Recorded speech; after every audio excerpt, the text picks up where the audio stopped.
Diego, usted nunca se caracterizó por ser el estudiante más aplicado, pues cuando éramos jóvenes, ¿verdad? Cuando estábamos en el colegio y todo eso. Incluso usted creo que le tocó validar un año, ¿verdad? Validar el bachillerato, huevón. Claro, yo terminé validando, sí, claro, no. Yo hice un máster y una especialización en 10º grado. 4 años, huevón. Pero usted estaba en un colegio bien, ¿verdad? ¿Y fue que lo echaron o qué pasó?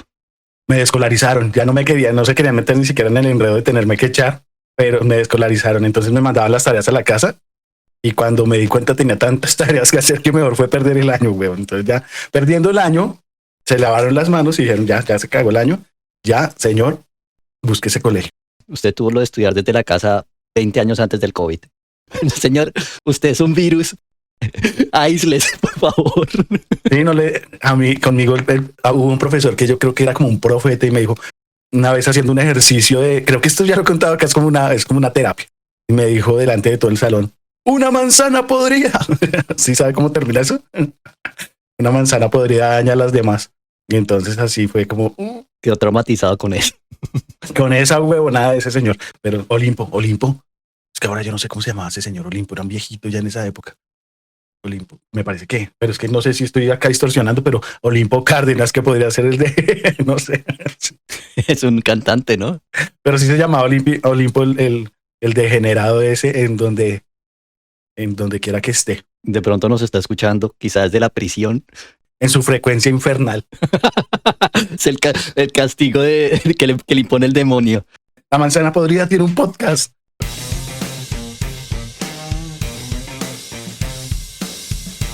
¿Qué video es un anecdotario sobre la esquina más visajosa del norte de Bogotá? Donde Pedro Rangel y Diego González los adentrarán en el fascinante universo de la porno miseria. Comencemos. El demonio nos está agradeciendo. Le dimos la tortura perfecta. A Olimpo. A don Olimpo por escuchar un podcast de cada uno de sus estudiantes. Por su gran pecado de intentarles enseñar. Enseñar a sumar. Sí, era profesor de matemáticas, don Olimpo. Sí, claro, fue por eso. Estaba ahí. Yo me acuerdo que yo estaba ahí viendo 2 paréntesis llenos de letras y números y decía, ¿cómo se hace esta huevonada? Llevan 6 meses enseñando esto y yo no tenía ni idea. Porque yo siempre pasé de agache. Yo decía, nunca entendí eso. Es una X. Yo decía, una X, huevón. Es eso. ¿Y tuvo alguna clase que sí le gustara? Claro, a mí siempre me gustó español. Me gustaron todas las materias que no tenían que ver con números. Es que es como todo en la vida, hermano. Si usted tiene hubo un profesor en la universidad que le aprendí muchísimo y dijo, hay profesores y maestros, el maestro enseña para toda la vida. Y yo creo que sí es así. Esa frase está buenísima y precisamente le quería preguntar eso porque tenemos el ejemplo de don Olimpo, que fue como el que lo marcó negativamente.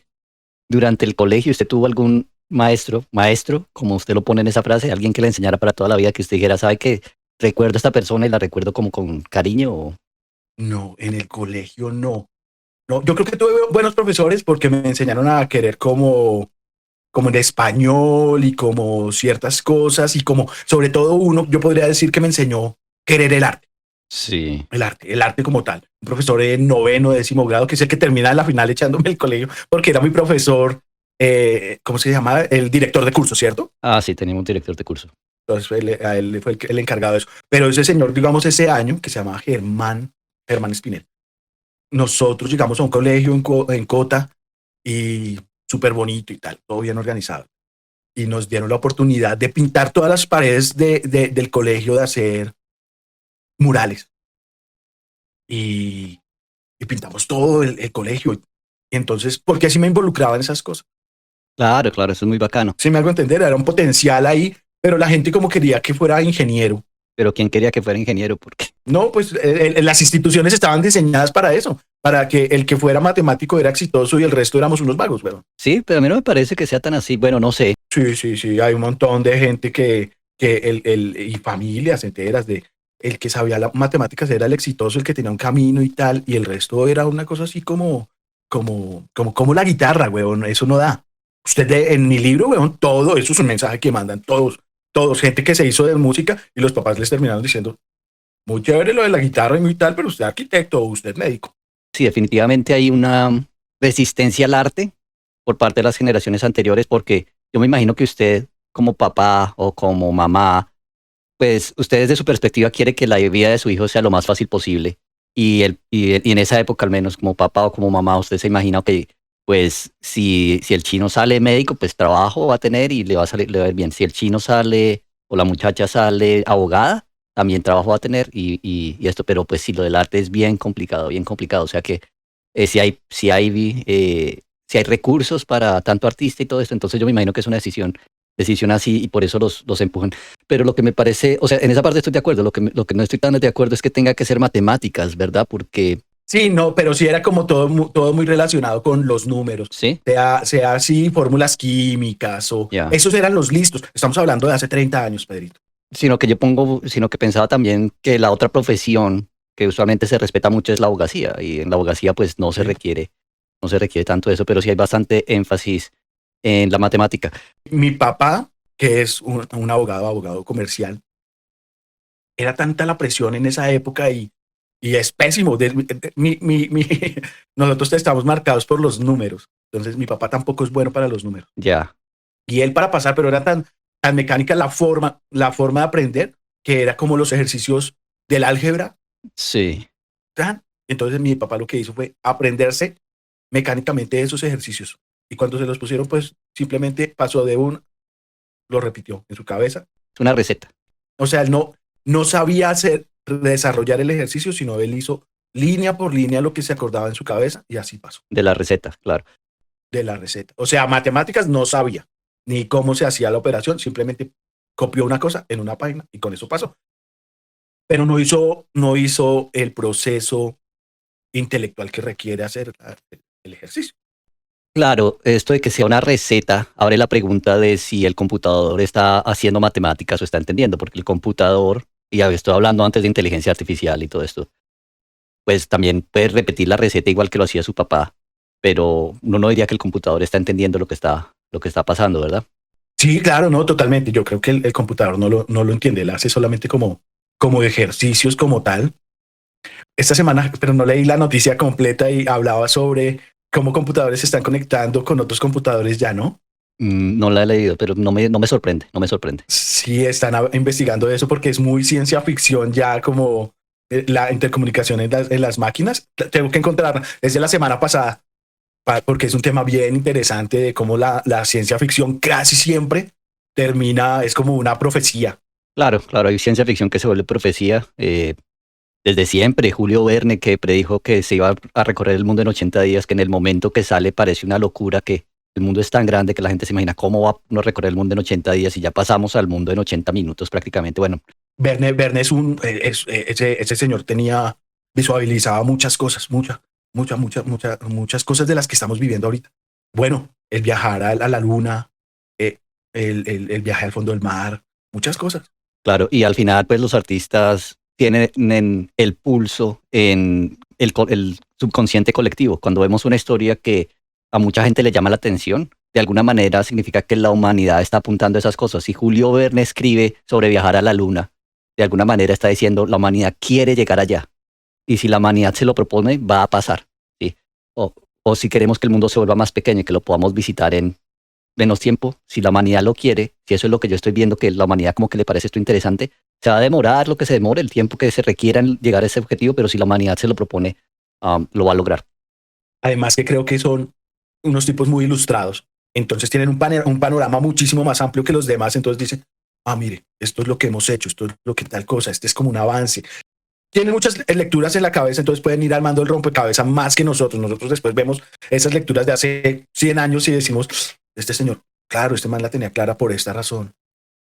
Tal, sí, pero es como ellos tienen ese panorama muy, muy amplio. La historia de la ciencia ficción es bien interesante. En muchos casos, lo que usted dice, hay predicciones al futuro, pero la ciencia ficción históricamente también se ha usado para hacer críticas a la sociedad, en el sentido de tenemos mucha ciencia ficción de distopias, ¿no? Entonces, George Orwell, diciendo 1984, ¿qué pasaría si estas tres superpotencias tienen suficiente tecnología para ver lo que usted está haciendo todo el tiempo?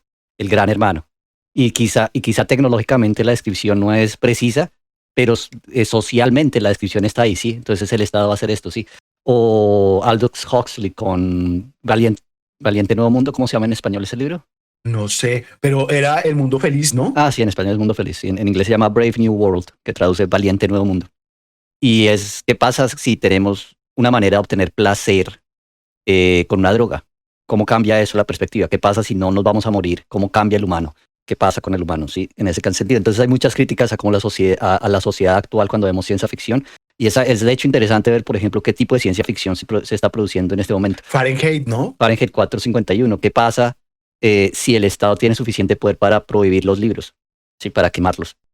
Claro que es puro fascismo también, ¿no? Estas cosas, que todos tienen como esa cosa, esa crítica al fascismo, a estos, Orwell también es muy, a esos regímenes totalitaristas y bueno, todas estas cosas de que las personas no pueden pensar o no deberían pensar, tal, para tenerlos un poco más dominados.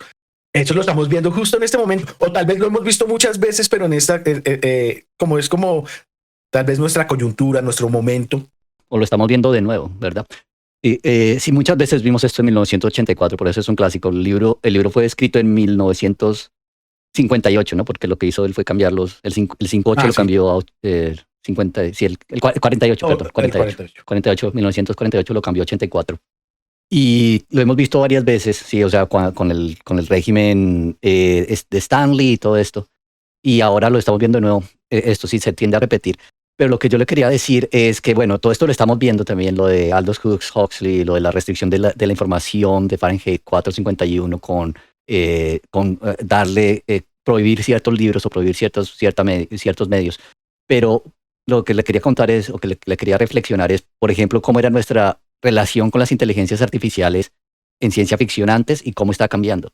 La ciencia ficción de los 80s o 70s, 80s, cuando empieza a salir esta idea de la inteligencia artificial, la inteligencia artificial es un enemigo y va a querer matar a la humanidad, ¿no? Entonces tenemos 2001, Odisea del Espacio, el enemigo es el computador dentro de la nave espacial que quiere matar al humano. O tenemos Terminator. El enemigo Terminator. es esta inteligencia artificial que se volvió súper poderosa y se dio cuenta que hay que matar a los humanos. Y ahora ha habido como un cambio.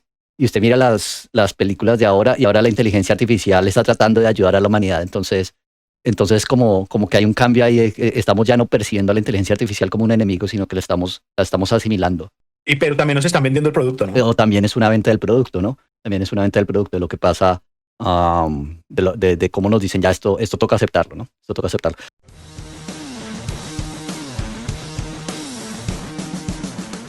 Diego, si no hay más comentarios con respecto a esto, yo quiero volver un poquito al tema de cómo le iba usted en el colegio y todo esto. Por humillarme. Para humillarlo y para ver cómo la perspectiva le ha cambiado ahora como papá, ¿no? Porque obviamente cuando uno es pelado, uno tiene la perspectiva, cucho pendejo, me vas a ir al colegio, lo que sea.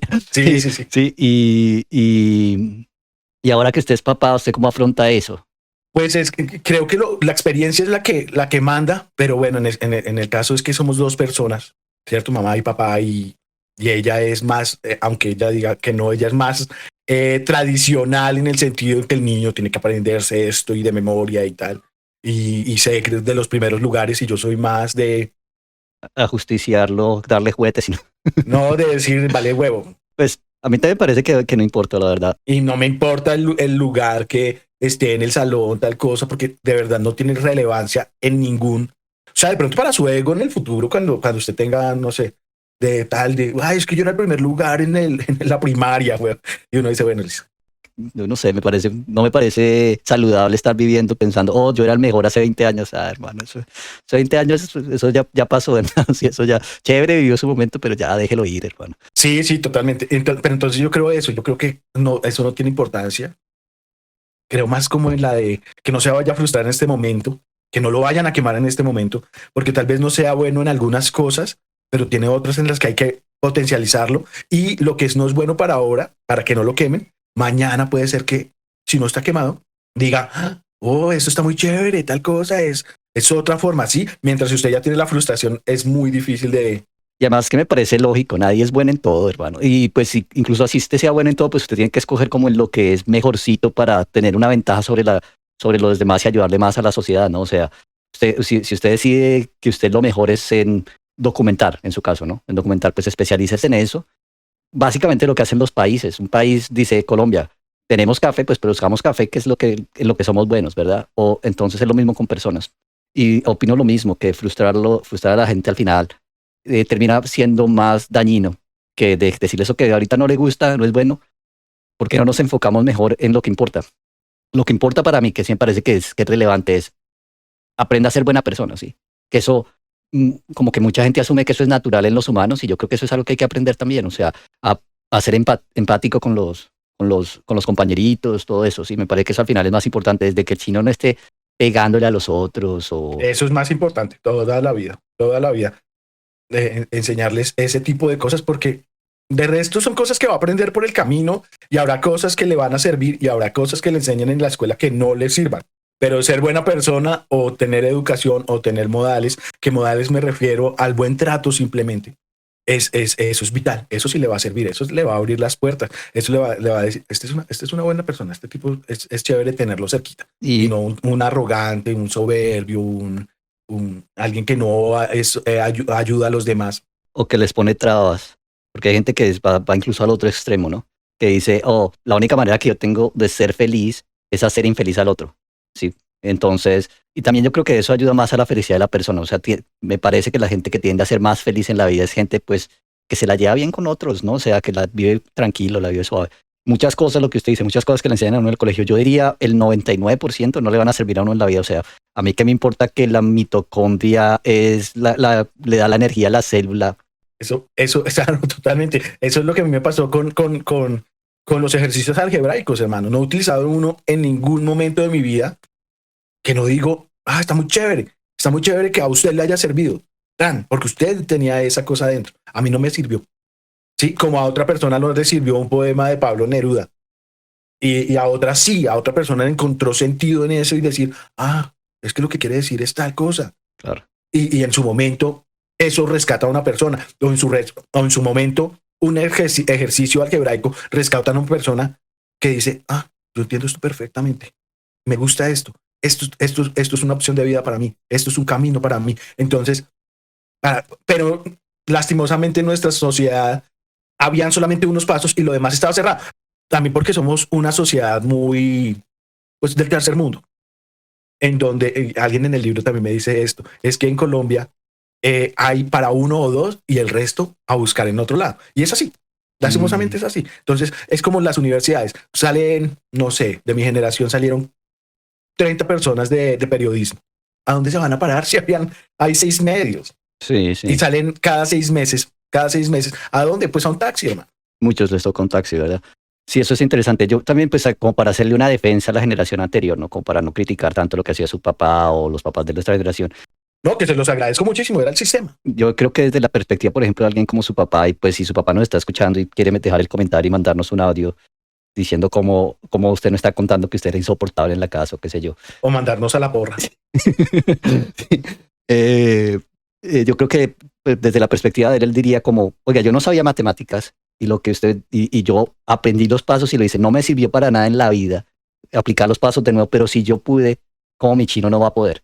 Porque desde la perspectiva de él, quizá lo ve como algo de disciplina, como él no tiene la disciplina de sentarse a aprenderse esto, porque si yo pude hacerlo, mi hijo es tan capaz como yo o más. Entonces yo creo que esa es la perspectiva que tienen ellos también, ¿no? De pronto esto no me sirve, pero me sirvió para generar disciplina. La misma disciplina que después me sirvió para aprenderme las leyes cuando estudié abogacía, ¿sí? Pese a que sean temas totalmente diferentes. O sea, hay una defensa ahí posible, ¿verdad? Totalmente. Además que yo también creo, Pedrito, que eran generaciones más esforzadas. No digo que la nuestra no lo tenga. Yo, digamos, en su caso, yo admiro mucho como que usted ha sido una persona muy disciplinada de tal cosa que yo aprendí con el tiempo. Ese esfuerzo, esa disciplina, pero lo aprendí con el tiempo porque en mi adolescencia y tal, no lo tenía porque estaba enfocado en otra cosa, estaba peleado con la academia, estaba peleado con todo esto y lo fui encontrando con el paso del tiempo. Pero lo que sí reconozco es que mucha gente que, como de la generación de nuestros padres, ellos tenían que esforzarse, sobre todo porque venían de lugares, o por lo menos del, como diríamos en Colombia, el extracto socioeconómico del que pertenecemos, era esfuerzo. En parte también es lo que hemos venido diciendo en cómo se nos olvida pues que la vida era simplemente más dura y el trabajo que estas generaciones anteriores han hecho es precisamente lo que nos permite ahora que nuestra vida es más sencilla, sea más sencilla. Claro. La producción de alimentos, por ejemplo, era mucho más complicada antes. O sea, si usted no conseguía trabajo, era mucho más fácil que pues morirse de hambre, ¿no? Ahora, afortunadamente, todavía, pues obviamente mucha gente se muere de hambre, no estoy diciendo que no pase, pero es muchísimo más fácil, muchísimo más fácil. Si usted vive, y lo que usted dice, si usted vive en el primer mundo, la vida es muchísimo más fácil, pero eso se lo debemos a los que pusieron ese trabajo de poner a la humanidad en este punto en el que somos los amos de la naturaleza y podemos producir comida, podemos producir agua limpia, todo esto, ¿sí? A mí lo que me parece paradójico, no sé cómo usted lo vea, pero se lo pongo sobre la mesa, y es en esas épocas que era todo más difícil y en donde usted le había tocado una vida donde tal vez no había infancia. Venimos a estos tiempos en donde la infancia es un producto y la gente está hiper cuidada. Por lo menos nuestras sociedades. La gente, hay una cultura del victimismo. Es paradójico. A mí me pasó, a mí tal cosa. Hay gente que atravesó guerras. Sí. Ese sí y son sobrevivientes y tal cosa y tal otro. Y ahora hay muchísimo victimismo. Eso lo están estudiando los psicólogos en estos momentos. Hay un libro que se llama, que lo he nombrado acá varias veces, el de la mente moderna, de Haidt. Y ellos estudian el fenómeno del victimismo. Somos padres sobreprotectores. El niño ya no se puede caer. El niño ya no se puede frustrar. Que ahora los psicólogos dicen lo contrario. Claro que se tiene que frustrar. Claro que tiene que perder. Claro que se tiene que caer. Porque eso es lo que le enseña es al niño a ser resistente. Ese es el mensaje. Cuando usted se raspa las rodillas, usted se da cuenta que sí dolió, pero me pude levantar y seguí caminando, seguí jugando. Y no esta cosa séptica de decir, no, que no se vaya a caer. Cuidado con...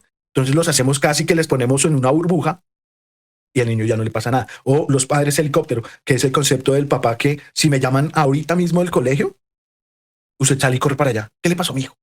¿Sí me hago entender? Y eso está mal, eso sobre todo en sociedades, digamos, si ya está acá en México, en Colombia, en sociedades como la de los Estados Unidos o la canadiense, es súper, de ahí viene. Si usted considera a la humanidad como un organismo, también es un organismo que va aprendiendo. Entonces, incluso hace 120 años o 130 años no habían leyes que prohibieran que los niños trabajaran. Y esto es claro, cuando la revolución industrial empezó, habían fábricas en las que usted tiene 10 años y usted va y trabaja, y no son trabajos 8 horas como ahora, trabaja desde que se levanta hasta que se acuesta, era todo el bendito día metido en la fábrica trabajando, un niño de 10 años, ¿sí? Entonces yo creo que en ese punto la humanidad se empieza a dar cuenta de un momento, esto también está como pasado, ¿sí? Y entonces dice, ok, tenemos que proteger a los niños. No, yo no lo veo tan, perdón, no lo veo tan benevolente, Pedrito. Yo lo veo que es más con el capitalismo. Cuando, digamos, yo lo veo que descubren que la juventud, de hecho, es un producto con los virus. Cuando dicen, ¿esto vende? ¿Esto es un segmento del mercado? Estos manes, oiga, no, pues alarguemos la juventud porque esto vende. Entonces se hacen más benevolentes y después se van más atrás, que es el concepto de la infancia. Ya. O sea, sí le entiendo ese proceso, pero estamos hablando de cuando los niños de 12 años están en las fábricas, estamos hablando, no sé, 60 años, 80 años antes de los virus. Entonces, en todo caso hay un proceso histórico, ¿verdad? Entonces, la historia es bien interesante. Acá llega un tipo que, se me olvida en este momento el nombre, que él creció básicamente así, o sea, a los 10 años empezó a trabajar, pero un visionario, digamos. Se me olvida ahorita el nombre, hay que buscarlo. ¿De qué país me está hablando? ¿De Canadá? Inglaterra. En Inglaterra. Porque si esto es en la revolución industrial, esto es la época en la que todas estas historias de Dickens, del niño pobre que está en la miseria, cuando todas estas literaturas salió, es más o menos en esta época, porque básicamente las fábricas eran, es una fábrica del terror, ¿no? Ustedes de los 12 años trabajando, tal. O en una mina. En una mina, por ejemplo. Entonces estaban básicamente pueblos que solo es la fábrica, y precisamente lo que usted dice, por ejemplo, el pueblo tiene una mina y los chinos allá metidos en la mina sacando carbono, lo que sea. Y este tipo crece en esta fábrica, pero el tipo es muy inteligente. Y a la edad de los 19 años, él convence a gente de que le ayuden a comprar su propia fábrica. Lo que hacen es, con la plata, compran uno de estos pueblos que tiene una fábrica.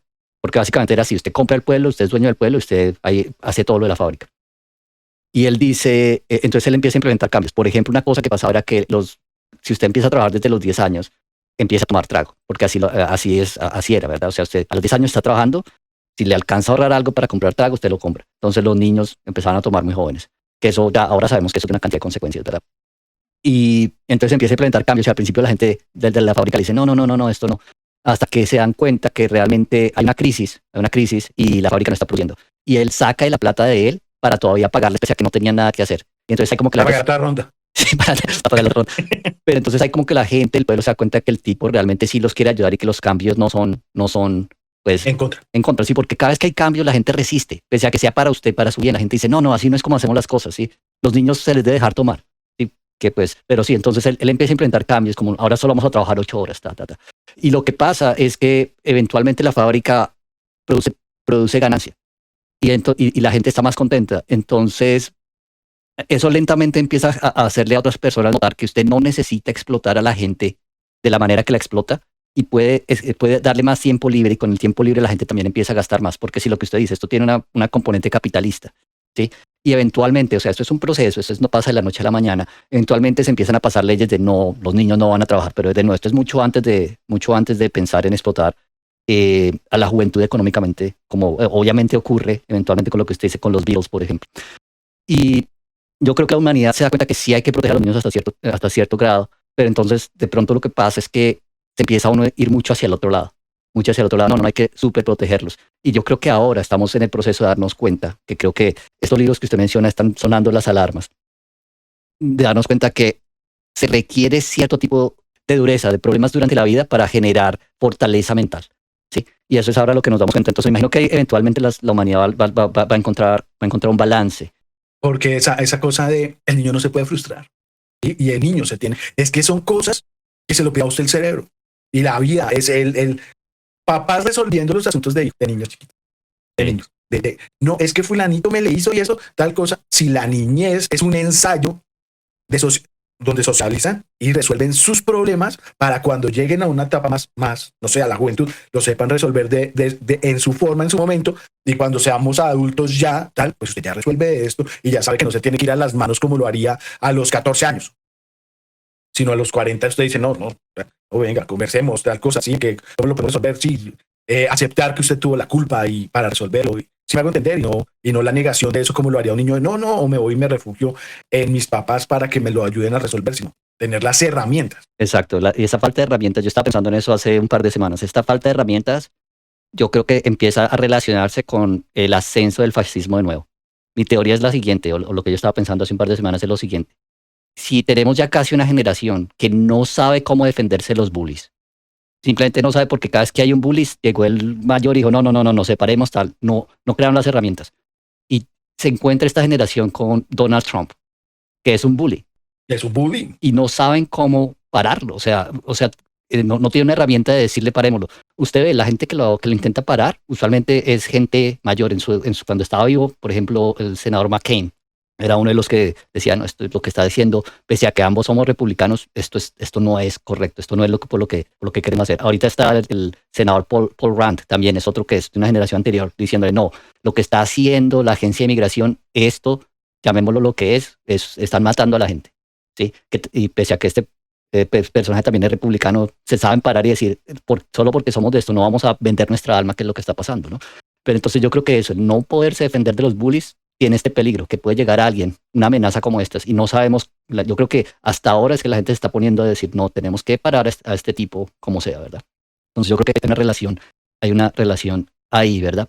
Yo creo que tiene que ver también, es que son muchos elementos, pero hay una cosa como lo hablábamos hace un par de semanas, y era ¿cómo se llama? El guionista del que hablamos de las caricaturas, inglés, Alan Moore, que él dice, yo me retiro, ya no quiero hacer más caricaturas de superhéroes porque eso ha traído una infantilización y esa infantilización ha abierto la puerta, y volvemos a repetir la palabrita, del fascismo.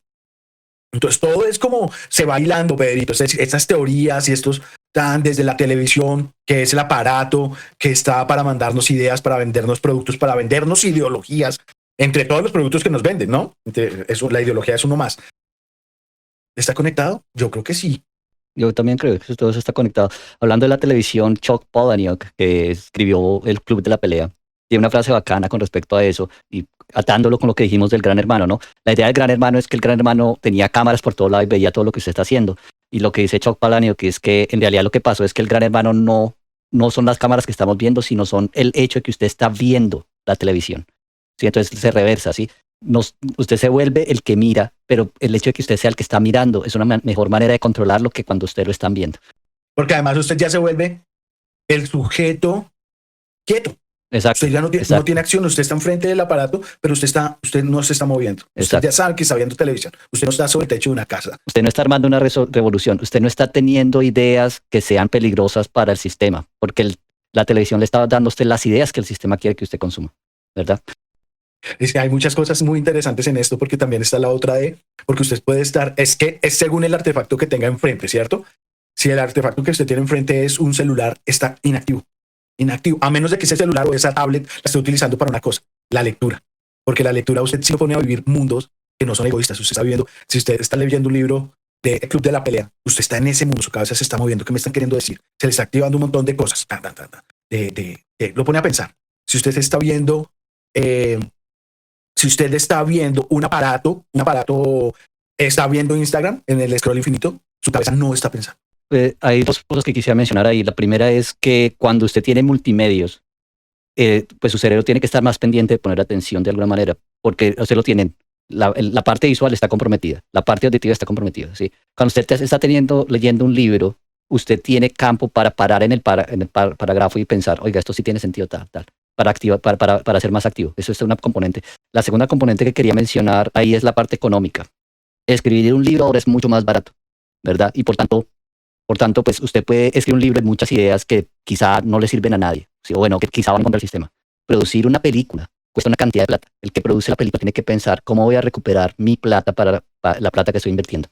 No puedo decir algo que sea muy controversial acá, porque si el sistema se va en contra de esto, si necesito invertir $200 millones para decirle a la gente cierta cosa y cierto mensaje que es negativo, voy a perder una cantidad de plata. Y entonces, pues no me conviene. Mejor simplemente no movamos las cosas mucho. De pronto digamos algunas cositas, pero en todo caso hay que mantener como ese status quo, porque si usted tiene 200 millones para invertir, usted ya es parte del status quo. O sea, si eso no. A lo que voy ahí es, volviendo un poco a Orwell, es que él saca un libro que es contra sistema, que sabe que va a ir en contra de sus intereses, y cómo lo fue, un libro censurado, un libro tal cosa, pero un libro necesario. Y eso también le da mucha valentía a usted como autor. O sea, ese tipo que se lanza al agua y que tiene todo por perder, ese tipo es un valiente. Claro. O sea, si usted es valiente cuando no tiene nada que perder y tal cosa, y dice, en todo caso me voy al frente de batalla, porque es lo que queda, esos tipos son súper valientes. Y sabiendo, y además que estas son personas que conocen la historia y saben que usualmente cuando, como lo que dice uno, sea Cristo y va a resultar crucificado. Ellos saben que eso es lo que va a pasar, o sea, pero igual pues lo hacen porque también saben que de pronto 50 años más adelante van a ser reivindicados. Y ahorita con el primer punto que usted narra, volviendo como hace unas semanas dijimos de ser ensayos en vivo, entonces mire lo que usted dice. Estaba leyendo a este Byung-Chul Han, a este coreano, esta semana, y tiene una serie de ensayos, y estaba lo de los Caracas que cerramos la semana pasada también, de nos quieren ciegos porque no parpadeamos al ver las imágenes, y las imágenes del cine no respiran y todo eso. Usted lo acaba de decir. Necesitamos un momento de calma para que la idea llegue y madure y usted saque y este filósofo lo que dice es conclusión. Entonces, cuando usted parpadea, está concluyendo, está sacando una conclusión. Cuando usted tiene un instante de calma pero te lo quiero leer. Como dice él, las actuales imágenes digitales carecen de silencio y por tanto de música, incluso de aroma. También el aroma es una forma de conclusión. Las imágenes sin silencio no hablan o narran, sino que hacen ruido. Frente a estas imágenes que zumban, no se pueden cerrar los ojos. El ojo cerrado es dibujarse la conclusión. Hoy la percepción es incapaz de conclusión, pues hace zapping a través de una red digital sin fin. El rápido cambio de imágenes imposibilita cerrar los ojos, pues esto presupone una demora contemplativa, la lentitud. Las imágenes están construidas hoy de tal manera que no es posible cerrar los ojos. Entre ellas, si el ojo se produce un contacto inmediato que no admite ninguna distancia contemplativa, la coacción a la permanente vigilia y visibilidad dificulta cerrar los ojos. La transparencia es la expresión de la hipervigilia e hipervisibilidad. Esto es del capítulo El tiempo del silencio. Bueno, ahí le dejamos a Don Olimpo para que lo analice desde la novena paila del infierno, donde estará. Sí, sin rencores, profe. Y espero no está haciendo mucho calor. Sí, pero Diego, para acá, como cerrar ese círculo, ahí quiero preguntarle sobre las matemáticas, porque usted me cuenta que de hecho usted nunca la aprendió. ¿Ha intentado ahora de adulto usted reconciliarse con las matemáticas, aprender algo y ver si de pronto es algo que a usted le gustaría? O... A mí me gustaría. A mí en este momento sí me gustaría. Y hace yo creo que como un año tuve como ahí como unas cositas chéveres de hacer unos ejercicios y ver y de tal. Ya con esa visión de ahora decir, no, está chévere, hay que reconciliarse con eso. Una cosa que creo es que uno tiene la posibilidad, mientras usted tenga vida y la capacidad, usted puede reconciliarse con muchas cosas. Uno no es binario, uno es con muchas cosas a la vez. No es blanco y negro. Yo se lo pregunto porque, pues como usted sabe, a mí sí me gustan las matemáticas y yo estoy convencido que lo que a uno le enseñan en el colegio no es la matemática de verdad. Sí, es como un impostor, es un impostor de la matemática y la gente vive su vida convencida, la gran mayoría, que eso que vieron en el colegio es la matemática de verdad, cuando en realidad lo único que conocieron es el impostor y creo que si a las personas se les diera la oportunidad de ver lo que es la matemática de verdad, ¿sí? No lo que usted dice, no la receta de siga esto y si usted no lo sigue, le damos acá con la regla porque usted es una manzana podrida, como decía Don Olimpo. Yo creo que si a la gente le dan la oportunidad de ver eso, le van a encontrar cierta fascinación que es para los que lo entendemos y para los que lo apreciamos es similar a la experiencia artística, la experiencia de ver algo que es bonito, ¿no? Entonces, sí, le pregunto por eso. Y porque también creo que cuando uno, yo creo que el rol de las matemáticas, desgraciadamente, ha sido el rol de disciplinar a la gente, ¿sí? Entonces, en el colegio se ha vuelto como una de las materias de, no, usted tiene que seguir esta receta y si no la sigue, usted es malo y lo vamos a castigar, ¿verdad? Entonces se ha vuelto como un rol de disciplina en lugar del rol pues de lo que es, es un área del conocimiento que se puede disfrutar, ¿no? Imagínese si a usted le dijeran que en lugar de matemáticas si fuera a pintar y le dijeran, usted tiene que pintar de esta manera y si no pinta de esta manera y lo hace exactamente como le decimos, usted está mal y lo vamos a castigar poniéndole a repetir esta misma pintura 50 veces. Pues todo el mundo odiaría la pintura. ¿Sí? Claro, O sea, totalmente. ¿Qué es lo que pasa? Si a usted lo ponen a repetir y eso es un ejercicio mecánico y eso no está fuera del artista, del arte. Cosa que a mí se me hace muy chévere de esto de las matemáticas, esa cosa, esas probabilidades de resolver algo de diferentes maneras y eso es lo que eso me llama mucho la atención, eso me gusta. claro, hay un proceso creativo, ¿verdad? Pero bueno, lo que le quería decir es, no sé, no quiero enseñarle matemáticas, pero sí quería contarle una experiencia de un matemático, que yo creo que estaba en mi cabeza mucho últimamente, mucho últimamente. Pedrito, quiero hacer un paréntesis. ¿Nos puede repetir el nombre de su canal de YouTube, donde pueden ver sus contenidos? Claro, es la Academia de las Ideas Inútiles. Lo encuentran en YouTube, en inglés es The Academy of Useless Ideas. Ahora el algoritmo de YouTube hace la traducción automática al español. Entonces, si quieren ver los videos en español, los últimos videos los pueden ver en español si les es más conveniente. De hecho, si están interesados en aprender más sobre qué es la matemática y todo esto, tengo una serie de videos sobre geometría, que es una de las primeras cosas que los humanos desarrollamos en matemáticas, que empieza desde preguntas muy básicas. Entonces, ese puede ser un buen punto de inicio. Y en la descripción del... Sí, vamos a poner el link en la descripción para aquellos que estén interesados. Pero le quiero contar la historia de los fundamentos de las matemáticas. Este es un problema que surge a principios del siglo pasado, en los años 1900. El famoso matemático alemán David Hilbert, a principios del 1900, propone una serie de problemas que él considera son los más importantes para resolver en las matemáticas. Y uno de los problemas que él propone es que él quiere estar completamente seguro que todo lo que se está haciendo en matemáticas es verdad, que todo lo que se deduce es verdad.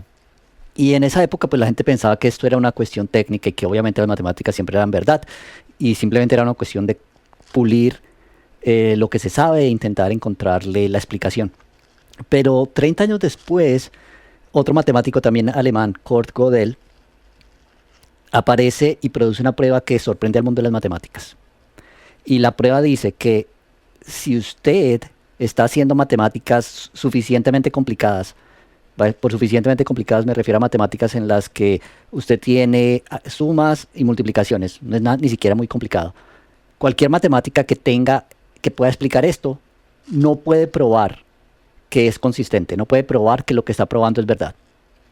Y esto mueve todo el mundo de las matemáticas. Estos son los problemas de incompletitud de Gödel para aquellos que están interesados. Es un tema muy interesante. Una de las interpretaciones de estos teoremas de Gödel es que las matemáticas no pueden probar que son correctas. Hay que tener cierta fe que lo que hacemos en matemáticas es verdad. Pero bueno, pasando al tema, como les estaba diciendo, Kurt Gödel es un ciudadano alemán y antes de la guerra, durante la persecución judía, él se muda a Estados Unidos le ofrecen un puesto en en el Instituto de Estudios Avanzados, que es el instituto donde trabajara Albert Einstein. Son amigos, se hacen amigos los dos. Y en cierto punto de su carrera, esta es la historia que quiero contar. Kurt Gödel tiene que sacar su ciudadanía americana, tiene que ir a hacer su examen de ciudadanía. Lo acompaña Albert Einstein, pero recordemos que Kurt Gödel es un lógico, ¿verdad? Y para estudiar para la ciudadanía, él decide leer toda la Constitución americana para entenderla, porque le van a preguntar sobre estas cosas. Y en el camino a su examen de ciudadanía, Kurt Gödel le dice a Einstein, Einstein lo va a acompañar, que él encontró un problema con la Constitución americana. Sí, que hay un problema lógico fundamental en la Constitución americana. Y Einstein le dice que por favor no diga nada, que simplemente tome el examen y no diga nada. La leyenda cuenta que la persona que le está dando el examen a Gödel le pregunta y Gödel no se puede contener y cuenta y le dice, no, hay un problema en la Constitución americana. Y Einstein interviene y al final la persona que le estaba haciendo el examen decide que Gödel merece ser americano, es un genio y que lo que está diciendo son pues cosas que matemáticos genios dicen y no le pone mucho cuidado. Ahora, y ha habido mucho debate sobre cuál es la inconsistencia lógica, o mucha especulación más que debate, cuál es la inconsistencia lógica que Gödel encuentra en la Constitución americana. Porque la historia, los que cuentan la historia nunca dicen cuál fue, ¿verdad? Ah, ok. Ya, o sea, entonces lo que el consenso ahora es que Gödel dice que la inconsistencia es la siguiente, que una de las leyes de la Constitución americana permite que el Congreso haga enmiendas a la Constitución, permite que la Constitución se cambie. El Congreso es elegido. Enmiendas, exacto. Enmiendas. La Constitución americana permite enmiendas a la Constitución, obviamente nosotros queremos eso. Entonces, el problema lógico que él ve es que podría elegirse democráticamente a un grupo de personas al gobierno americano, y ese grupo de personas poco a poco podría cambiar las leyes para hacer que para romper la democracia americana. Sí, y él ve eso como un problema. Ahora, ¿por qué cree que estoy pensando en eso últimamente? Pues por el gobierno actual.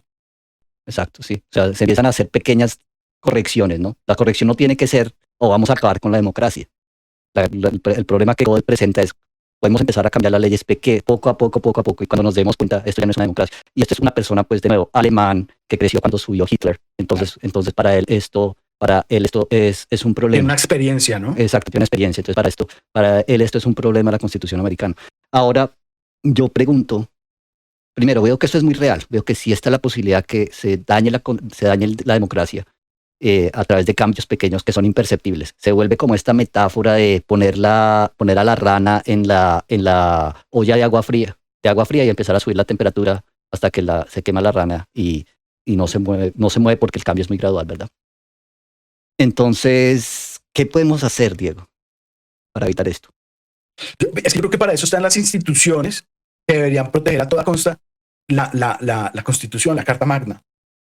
Sí, esas instituciones, tal cosa. Lo que pasa es que hay un paso, no sé si previo, pero es el de ir filtrándose en las instituciones y cambiarlas y volverlas amigas del poder, entonces del poderoso de turno.